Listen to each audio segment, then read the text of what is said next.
हरे कृष्णा. श्रीमद भगवत गीता जशी आहे तशी, अध्याय 5. अध्यायाचं नाव आहे कर्म संन्यास योग. 12वा श्लोक वाचणार आहोत. त्याआधी श्रील प्रभुपादांना प्रार्थना करूया. हे श्रील प्रभुपाद, आम्ही भगवद्गीता हा ग्रंथ वाचून समजून घेण्याचा प्रयत्न करीत आहोत. त्यासाठी आम्हाला आशीर्वाद द्या. धन्यवाद प्रभुपाद. श्लोक क्रमांक 12. युक्त कर्म फलं त्यक्त्वा शांतिम आपनोति नैष्टिकीम अयुक्तः काम कारेण फले सक्तो निबध्यते. भाषांतर. निष्ठेने भक्ती करणारा जीव निष्ठेने भक्ती करणारा जीव अढळ शांतता प्राप्त करतो, कारण तो आपल्या सर्व कर्मांची फळे मला अर्पण करतो. परंतु जो भगवंतांशी संबंधित नाही आणि जो आपल्या श्रमामुळे निर्माण होणाऱ्या कर्मफळांचा लोभी आहे, तो बद्ध होतो. तर शब्द जाणून घेऊया, म्हणजे आपल्याला हा श्लोक नीट कळेल.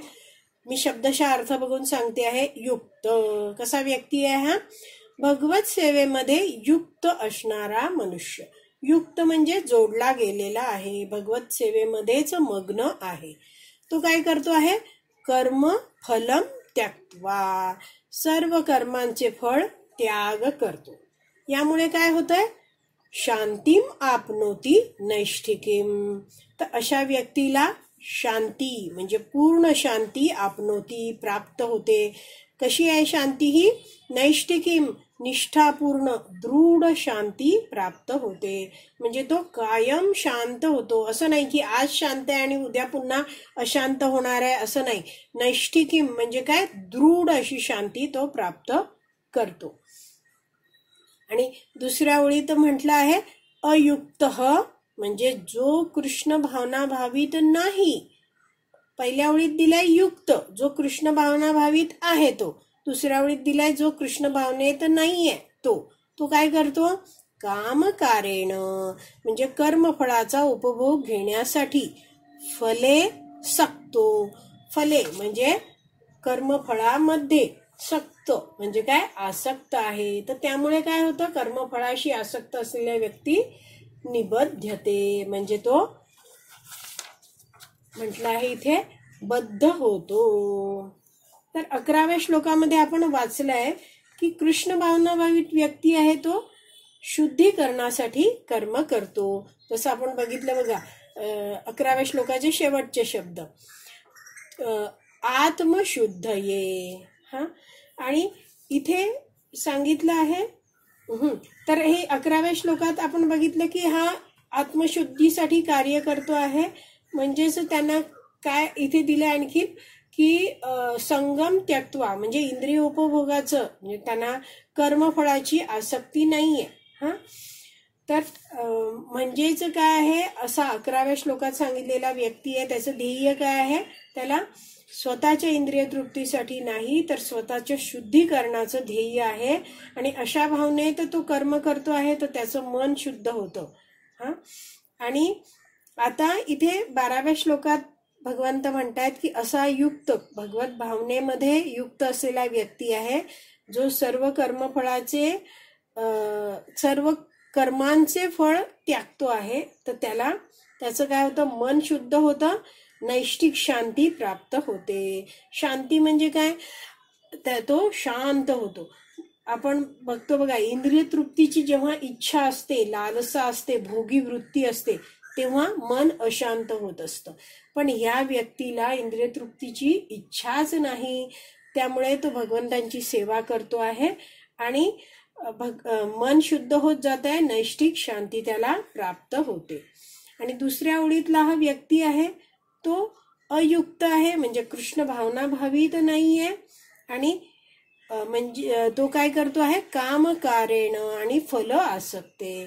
तर कर्मफळाचा उपभोग घेण्यासाठी कर्मफळाशी आसक्त व्यक्तित्व आहे, भोग वासनेने कार्य करतो आहे आणि म्हणून म्हटलंय निबध्यते, म्हणजे या संसार सागरात तो बद्ध होतो, अडकून पडतो, पुन्हा जन्म मृत्यू जरा व्याधीच्या चक्रात त्याला फिरावं लागतं. तर गीताभूषण टीका श्रील बलदेव विद्याभूषण यांनी लिहिली आहे. ते म्हणतात युक्त.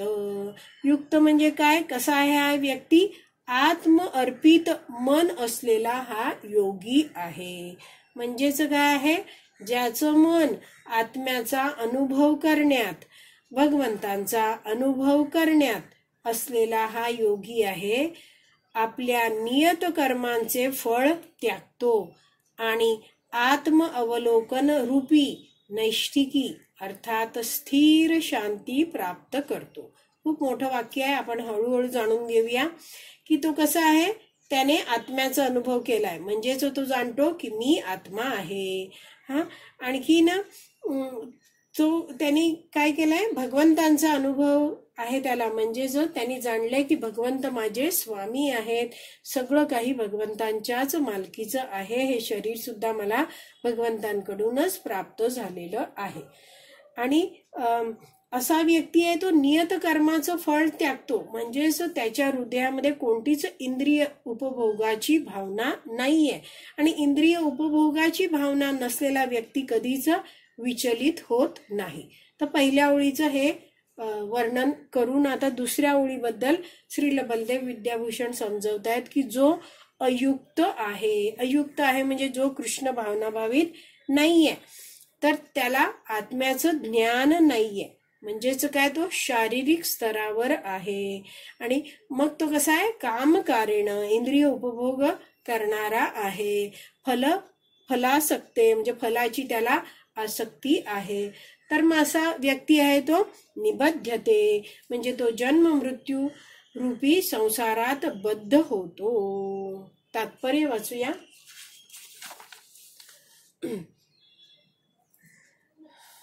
तात्पर्य, कृष्ण भावनाभावित मनुष्य आणि देहात्मबुद्धी असणारा मनुष्य यातील भेद हाच आहे की कृष्ण भावनाभावित मनुष्य श्रीकृष्णांवर आसक्त असतो, तर देहात्मबुद्धी असणारा मनुष्य आपल्या कर्मफलांवर आसक्त असतो.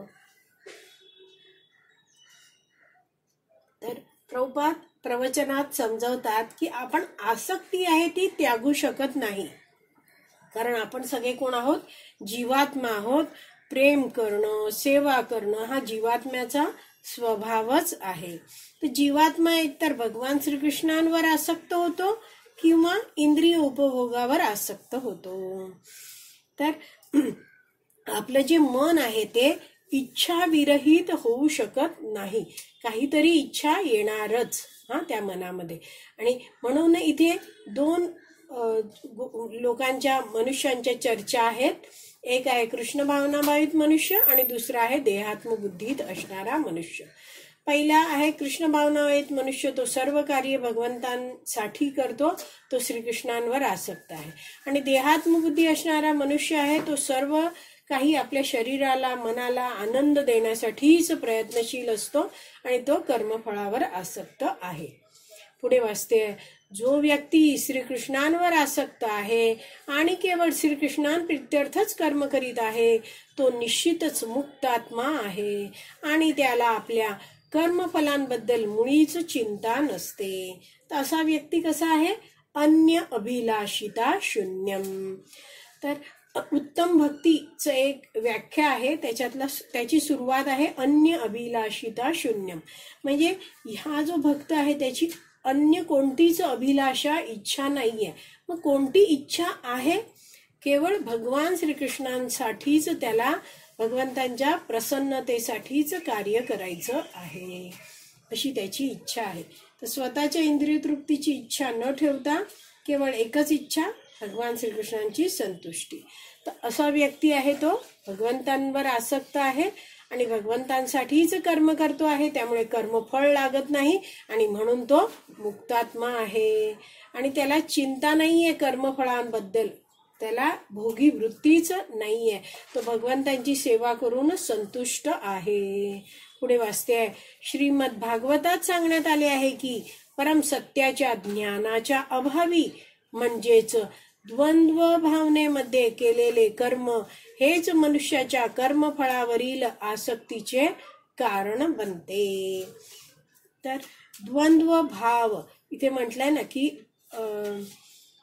परम सत्याच्या ज्ञानाच्या अभावी म्हणजेच द्वंद्व भावामध्ये केलेलं कर्म. तर व्यक्ती द्वंद्व भावात कर्म करतो तेव्हा म्हणजे काय करतोय तो, तर तो असं मानतोय, तो विचार काय करतो आहे की या जगतामध्ये भगवान श्रीकृष्णांपासून सगळ्या गोष्टी वेगळ्या आहेत असं मानतो आहे. खरं तर काय आहे, सगळं काही भगवंतांपासून, भगवान श्रीकृष्णांपासूनच प्रकट झालेलं आहे आणि भगवंत सगळ्याचे स्वामी आहेत.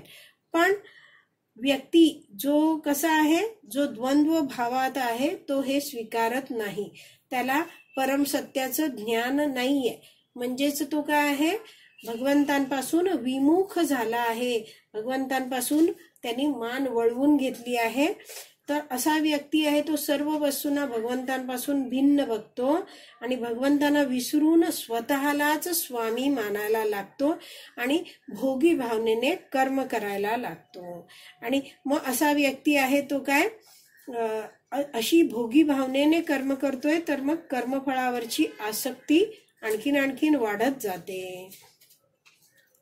तर अर्जुन जो आहे त्याच्याबद्दल एका प्रवचनात मी ऐकलं, ते सांगते तुम्हाला की अर्जुनाचा युद्धाआधी विचार काय होता की जर मी माझ्या नातेवाईकांना, माझ्या गुरूंना, माझ्या आजोबांना जे विरुद्ध पक्षात उभे आहेत यांना युद्धात मारलं तर मला पाप लागेल आणि म्हणून मला युद्ध करायचं नाहीये. मी युद्ध करू की नको करू अशी ते द्वंद्वामध्ये तो अडकला होता. तर शारीरिक स्तरावर हे सगळे अर्जुनाचे विचार चाललेले होते. पण भगवान श्रीकृष्णांना मग तो शरणागत झाला आणि भगवंतांकडून संपूर्ण भगवद्गीता ऐकल्यावर मात्र अर्जुनाच्या मनातील सर्व संशय, जे द्वंद्व आहेत ते सगळे नष्ट झाले. तो आत्मस्तरावर आला आणि प्रत्येक कार्य त्यांनी ठरवलं की मला भगवान श्रीकृष्णांच्या संतुष्टीसाठी करायचं आहे.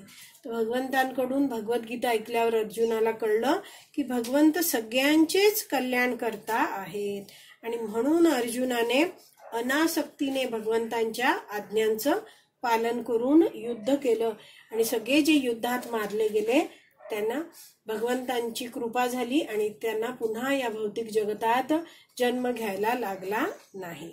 तर असे हा जो भक्त आहे त्याच्याबद्दल इथे काय म्हटलं आहे की असा व्यक्ती आहे, भागवतम मध्ये सांगितलंय की तो परमसत्याच्या ज्ञानाच्या अभावी द्वंद्व भावनेमध्ये केलेले कर्म हे मनुष्याच्या कर्मफलाच्या आसक्तीचे कारण बनते.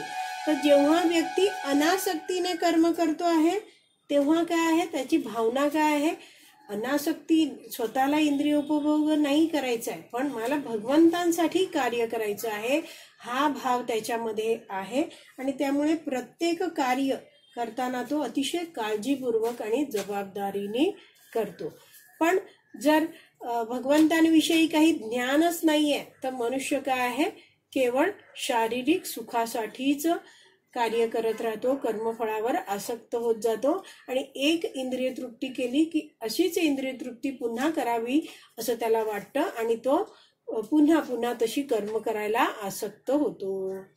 पुढे वाचते आहे, भगवान श्रीकृष्ण हेच परमसत्य आहेत, कृष्ण भावनेमध्ये द्वंद्व नसते. तर कृष्ण भावनेमध्ये द्वंद्व नसतं म्हणजेच काय आहे, कृष्ण भावनेमध्ये कोणीच उच्च किंवा नीच असं मानलं जात नाही, कोणतीही सेवा ही श्रेष्ठ किंवा कनिष्ठ ही अशी मानली जात नाही. तर भगवान श्रीकृष्णांच्या दृष्टीने मंदिरात पूजन अर्चन करणारा जो पुजारी आहे आणि मंदिरात स्वच्छता करणारा कोणी भक्त आहे तर दोघेही भगवंतांच्या दृष्टीने समान आहेत. तर भगवान श्रीकृष्ण, आपण जे भक्त आहोत ते जी सेवा करतोय तर त्या सेवेमागचा भाव बघणारे भगवंत आहेत, भावग्राही जनार्दन आहेत.